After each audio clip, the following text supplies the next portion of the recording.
Cuando cae ese primer copo de nieve al iniciar la serie, a mí se me puso la piel de gallina porque ese pequeño copo fluorescente era ver concretado años de soñar despierto con que esta serie pudiera llevarse a cabo. Everything is fine.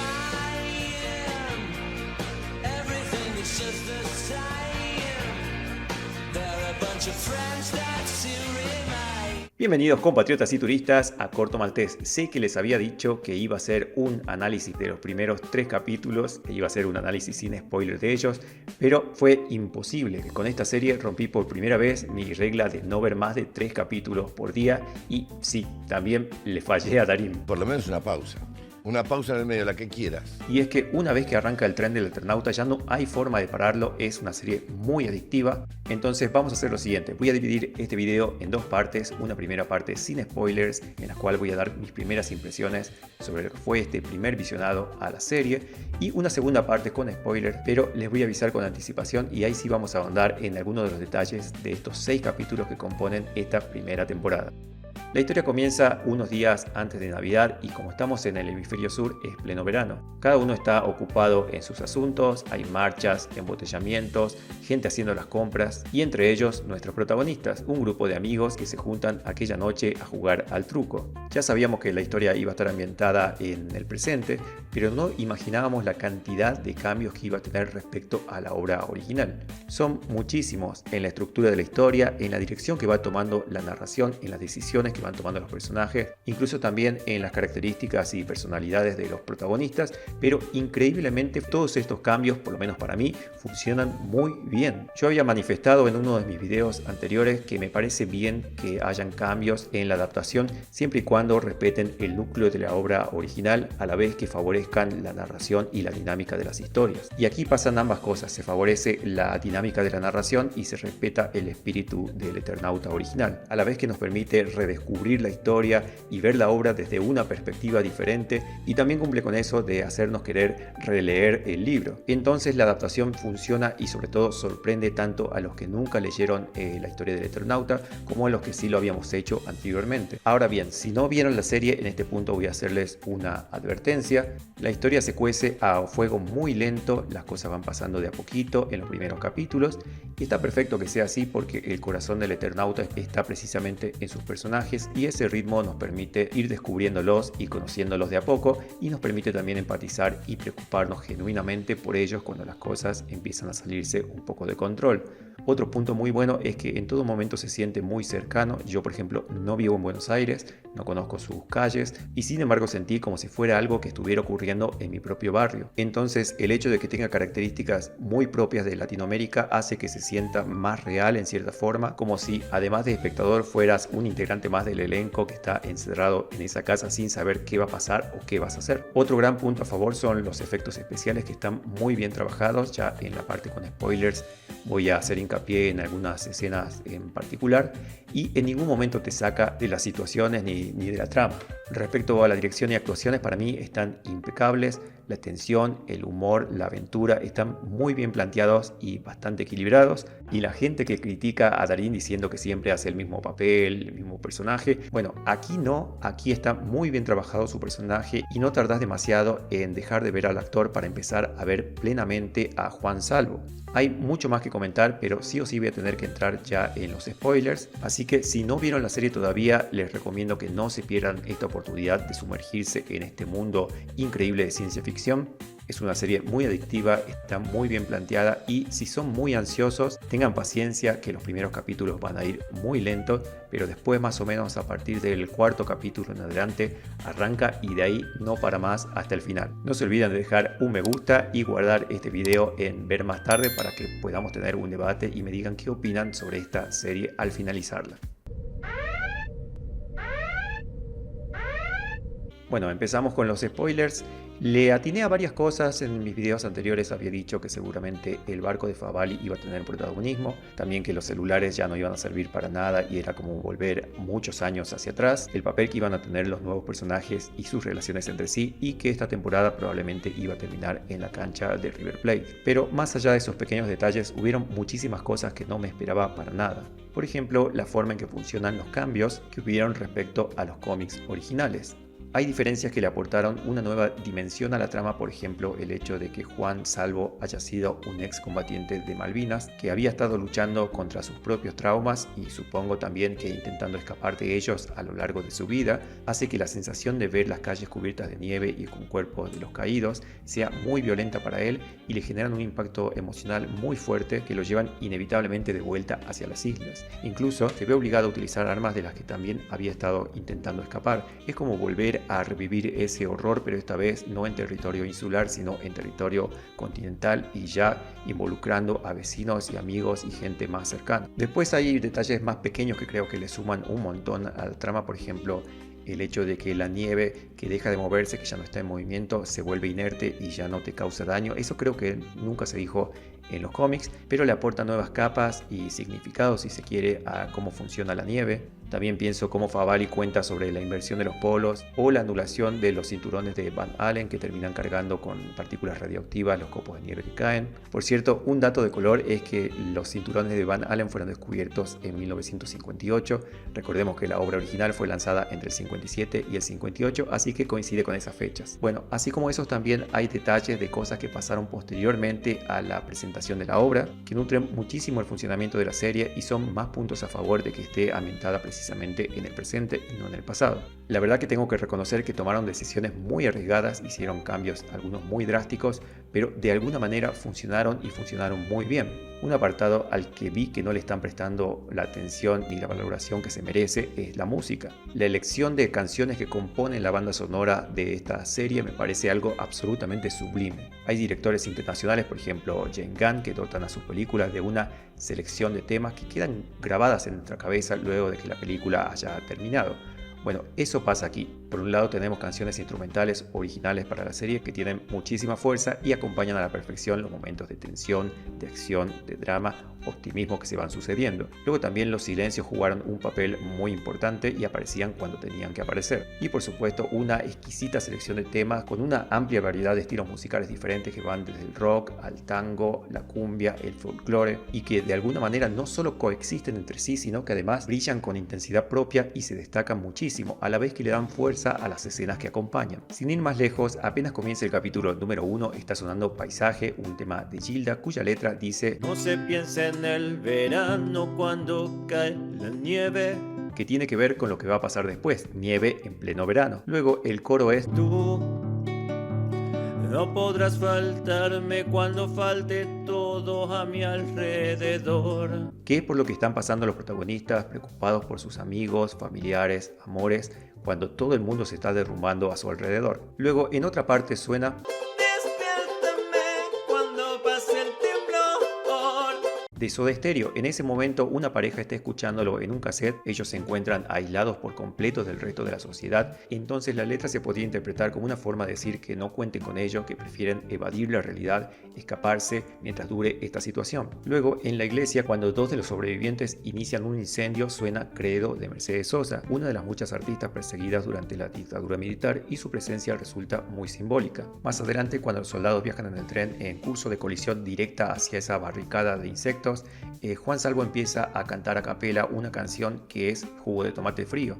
un tema que habla de tener sangre fría para tomar ciertas decisiones que nos permitan triunfar en la vida y lograr nuestros objetivos. A pesar de que el director asegura que su inclusión fue azarosa y que solo la puso porque Darín la estaba cantando o tarareando en ese momento de la filmación. Y así sigue esta selección de temas que son muy significativos y todos parecen tener un significado acorde a la trama. Los animo a que escuchen con atención las letras o las historias detrás de sus autores, de sus intérpretes, y van a redescubrir la serie con una perspectiva totalmente diferente. De lo que sí se está hablando mucho es de los efectos especiales. Es algo que a mí me dejó con la boca abierta. En las historias de ciencia ficción resulta fundamental que los efectos especiales estén bien trabajados. Una acumulación de malos efectos especiales te sacan rápidamente de la trama y te impiden un poco tomártela en serio. Bueno, eso no pasó aquí, si bien en un principio en la escena inicial del bote tuve mis dudas respecto al uso de la iluminación. Luego cuando comienza la nevada esas dudas se empiezan a disipar por completo. Cuando aparecen los cascarudos por primera vez, yo estaba eufórico. No solo se veían orgánicos y realistas, sino que principalmente se los veía. No usaron el recurso de bichos apareciendo en medio de la noche o tapados por la oscuridad que suelen utilizar los estudios habitualmente simplemente para no mostrar demasiados detalles y porque es lo más fácil, sino que se animaron a mostrarlos en plena luz del día con todo el riesgo que eso significa y aún así lucen muy bien. Quedé muy sorprendido de verlos caminar sobre el agua, haciendo olas mientras dan sus pasos o escalando entre los autos a contraluz mientras esas estrellas fugaces van cayendo desde el cielo. Se nota que hubo un trabajo minucioso, mucha dedicación y sobre todo mucho amor en el desarrollo de los efectos especiales, si hasta los vehículos en movimiento y las vistas aéreas de las ciudades que yo pensaba que habían sido filmadas con drones, o lugares como el muelle en los que asumí que los personajes estaban ahí físicamente, resultaron ser efectos digitales o pantallas LED con paisajes que los actores veían en tiempo real mientras hacían sus escenas y ni te percatás de eso. Por lo menos yo, si no veía el detrás de escena que se liberó después, no me hubiera dado cuenta que eran efectos visuales. Tienen la particularidad de que todos se sienten muy tangibles, incluso te diría que se ve mejor que muchas superproducciones de Hollywood que se apuran en estrenar sus películas con efectos especiales a medio hacer o con acabados horrendos. Es admirable la verdad la forma en que administraron los recursos, pocos o muchos que tenían, para presentar un producto de calidad y la verdad merecen todo el reconocimiento por ello. Dejando de lado los efectos especiales, la serie estuvo llena de momentos memorables, en la que las emociones estaban ahí, latentes a flor de piel. Se me ocurren, por ejemplo, el momento del tren abandonado, cuando Juan encuentra un grupo de sobrevivientes. Algunos de ellos habían intentado escapar y quedaron tirados en el vagón, y el resto supongo que al ver esto sabían que no iban a poder salir de ahí. Te da una impotencia esta situación de ver a toda esa gente suplicando, pidiendo ayuda, sabiendo que no había nada que se podía hacer por ellos. Lo único que pudo hacer Juan es agarrar una botella de agua y lanzárselas, pero más que eso no podía hacer, y bueno, esa sensación de angustia se sentía muy real. Luego Juan se va caminando con todo el peso del remordimiento de no haber podido hacer nada al respecto. Luego, por ejemplo, en ese mismo capítulo, cuando se encuentra con Elena, están en un edificio, ellos quieren salir de ahí, luego son rodeados y no los dejan pasar, te generan unos nervios y encima no son maleantes ni nada de eso, sino que son gente común, los propios vecinos de Elena que desbordados por la situación toman medidas drásticas para salvar a los suyos. Entonces no lo ves totalmente como enemigos porque entendés su situación y sabés que incluso harías algo quizás similar estando en esa situación. Ellos son simplemente gente tratando de salvar a los suyos y eso hace que el espectador navegue por situaciones grises de no tan fácil resolución. También recuerdo la incertidumbre que me causó ver a Clara ya en su casa, aparentemente sana y salva, y en la mitad de la temporada. Estamos acostumbrados a que en las series o películas aquello que parecía ser el objetivo principal se resuelva recién al último, en el acto final. Y aquí, así sin más, aparece de repente la hija de Juan y todo se siente como si no fuera real, como si fuera una de sus alucinaciones o un sueño o algo similar, pero no, ahí estaba Clara con su familia y esa sensación rara es la misma que siente el protagonista y lo confirma más adelante, y eso me pareció un punto espectacular de la serie porque estaba sintiendo lo que se supone que tenía que sentir en esa escena. Luego la incomunicación total, la sensación de incertidumbre, y eso que yo ya leí la obra. Cuando deja de caer la nieve, me pasó lo mismo que me pasó cuando yo había leído el libro, que era como un avance en la trama que seguramente encubría una serie nueva de peligros. También pienso en el primer juego de truco que se ve al inicio del primer capítulo de la serie, que me dio una nostalgia porque me recordó a cuando yo también jugaba el truco en la secundaria o en la universidad. Luego más adelante, en el último juego de trucos, hay una mezcla de sensaciones que van pasando en cuestión de minutos, que va de las risas a la duda, luego al impacto y del impacto a la tristeza con la caída de Lucas. Esa parte es devastadora porque Lucas llega a decir una frase que es la que había dicho al principio de la serie, cosa que te da la pauta de que todavía él seguía ahí, seguía despierto en su interior, sin poder manifestarse completamente y sin tener la posibilidad de hacer algo para evitar el destino que le esperaba. Luego de eso, la paranoia de no saber en quién poder confiar y en quién no, sabiendo que en tu grupo hay gente que estaba infiltrada. Por otro lado, la alegría que te daba el haber atravesado esa barricada de los bichos con el tren. En fin, hay momentos muy pero muy buenos, muy emotivos que sin duda van a quedar grabados en nuestra memoria. Aparte de eso, me parece bueno hablar de los simbolismos. La serie tiene muchísimos simbolismos, algunos muy sutiles, otros bastante más evidentes. Por ejemplo, como había comentado, de una manera magistral supieron hacer una analogía entre la nieve mortal y la historia del protagonista como excombatiente de Malvinas. Como dije antes, Juan Salvo sale por primera vez al exterior y ve los cuerpos tirados de conocidos y desconocidos en el frío de la nieve, inmediatamente eso lo retrotrae a la batalla en las islas y eso dispara algo en su interior que va creciendo conforme avancen los capítulos. Otra imagen que tiene mucha fuerza en la serie es el momento en la catedral, en la iglesia, en la que dos sobrevivientes que son personas de la calle, uno de ellos un excombatiente de Malvinas, se sacrifican en aquella iglesia para detener el avance de una invasión hostil y así salvar la vida de aquellos que en otra situación distinta no se habrían detenido ni se habrían fijado en ellos para ayudarlos. Y hablando de sacrificios, también podríamos mencionar a la imagen de San Jorge, que aparece muchas veces durante la serie, primero como una estampita y después como una estatua. A San Jorge se lo venera como un mártir debido a que defendió y se negó a renunciar a su fe cristiana durante el Imperio Romano de Diocleciano. Se lo suele representar abatiendo un dragón, liberando así al reino del mal que éste representaba. Bueno, así como esos hay muchos detalles, muchos simbolismos, como que entre tanta tecnología la salvación está en el pasado, en lo antiguo, que los libros que tiraron al principio de la basura son en los que más adelante encuentran una solución a sus problemas, los infiltrados ocultos entre las personas que aún están resistiendo. Hay muchos y seguramente cada uno lo va a interpretar a su manera y eso me parece algo espectacular de la serie. Y respecto a las interpretaciones, seguramente muchos se están preguntando qué quiso decir Juan Salvo cuando dijo Yo estuve acá, antes. al final de la primera temporada.